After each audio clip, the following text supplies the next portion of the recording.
ដើរmộtស្ទឹងលឺជ្រឹងពូនយំឆ្លងដល់ជំរុំចំការក្រូចស្រីលិញរួតប្រឹងរីទទួលកវីផ្លែកតែរូបស្រីមិនឃើញភ័ក្រត្រាអូនដើរបេះក្រូចមកលួចមើលមុំចំការស្រីធំជាច្រើនហិចតាសាវម៉ៅចេញផ្លែសង្កែចេញផ្កាដូចណាត់ចិនដាយូមកវីតវត្តតមឹមក្រហមដាក់ខ្ញុំការពីរូបមុំក្រពុំពេញវ័យអូនចង់ងួនទឹកលើស្ពានបោះថ្មីមองភ្លេចស្មារតីព្រោះស្រីល្អណាស់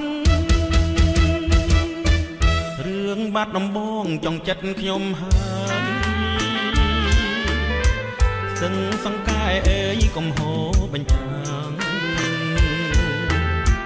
សូមលោកមេបាមីមៀក្មេងចាំងជួយប្រណីខ្លាំងដល់កវីផង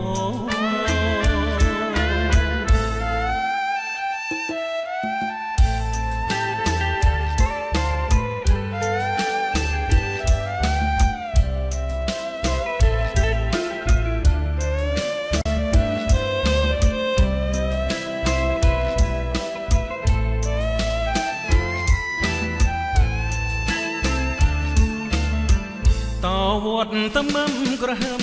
ដាក់ខ្ញុំការពីរូបមុំក្រពុំពេញវ័យអូនចង់ងូតទឹកលើស្ពានបោះ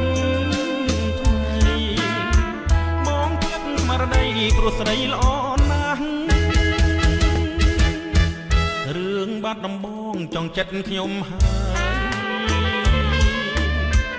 សឹងសង្កែអើយកុំហូរ